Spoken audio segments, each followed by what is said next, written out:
Dear parents, and I invite you all to rise once the chief guest has.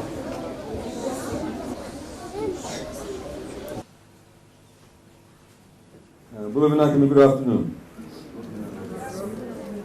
It gives me much pleasure to be here. My speech won't be as long as my introduction. It was actually very, very long. But thank you for inviting me to your school. I'd also like to apologize to you for the delay. I know you need to knock off from school very soon, so I'll be very short.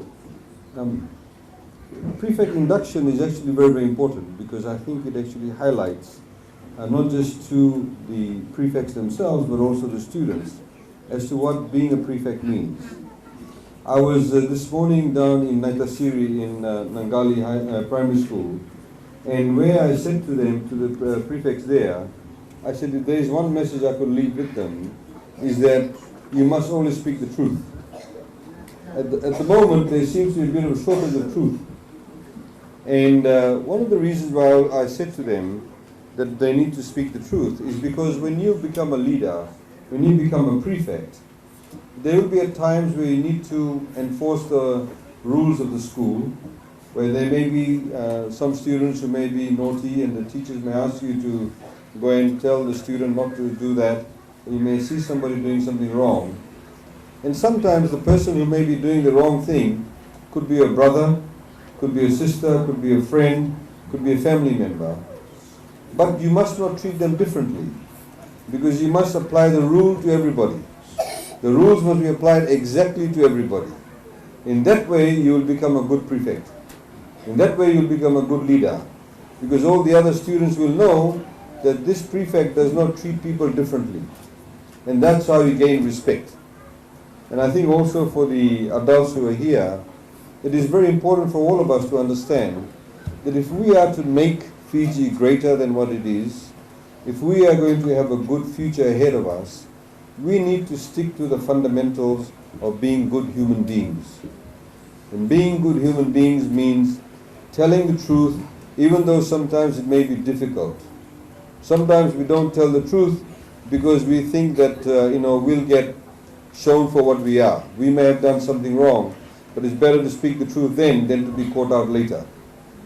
Similarly, you cannot build a country, you cannot build a nation if the foundations of the country are built on lies. If the foundation of your leadership is built on lies.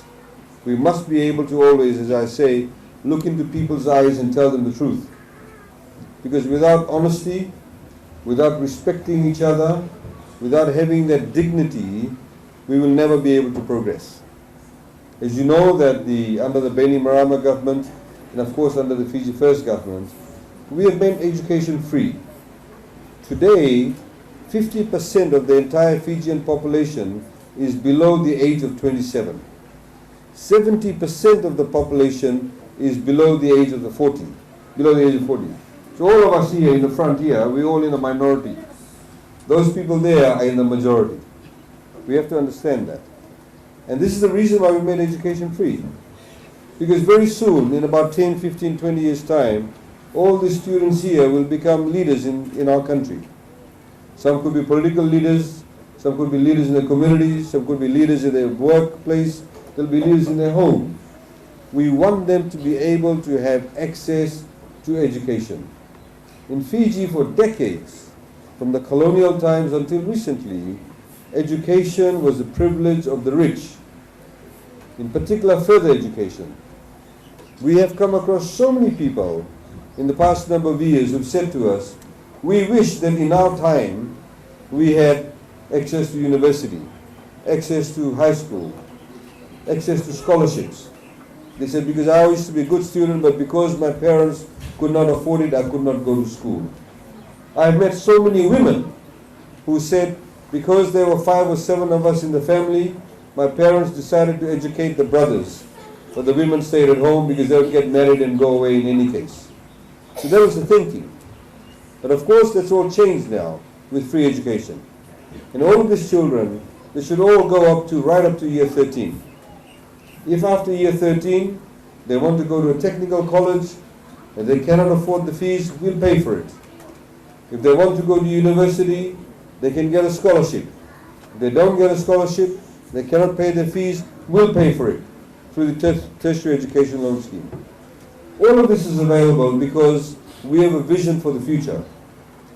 Like you plan for this school, we have to plan for our country.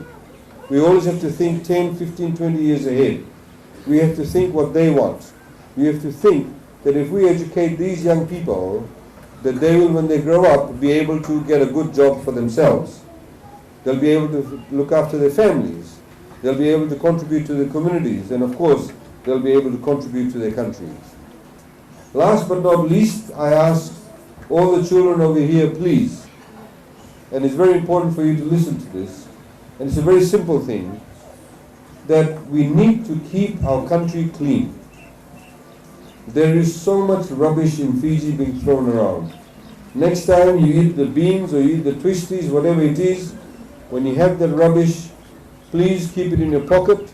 If you're on the bus, if you're anywhere in the car, wherever you are, keep it in your pocket. When you get to a rubbish bin, put it in the rubbish bin. I just read a story in the newspaper or heard somewhere just 2 days ago. Apparently this car went on the Singatoka Bridge.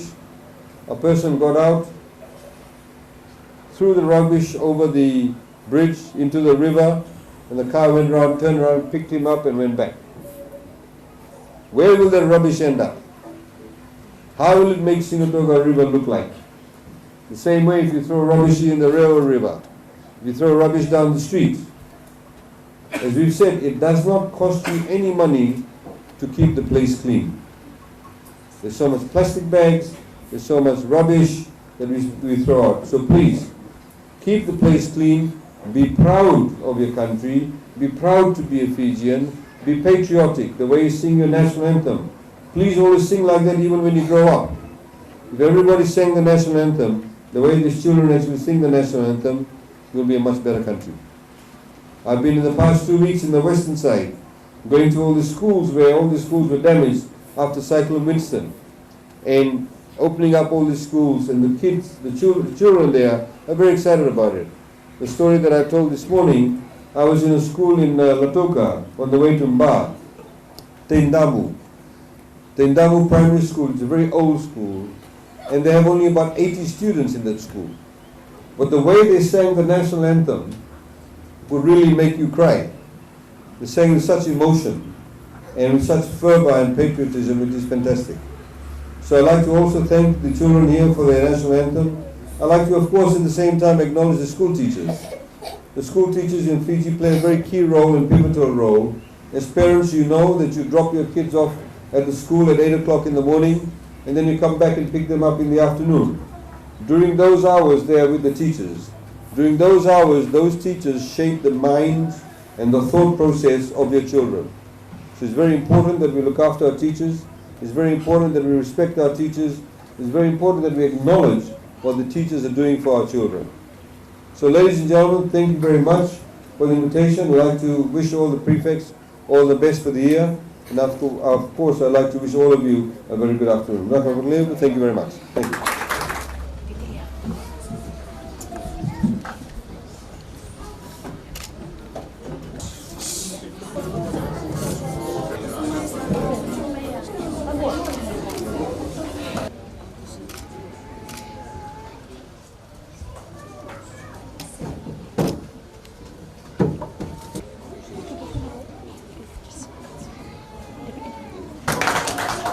Thank you. Before we proceed,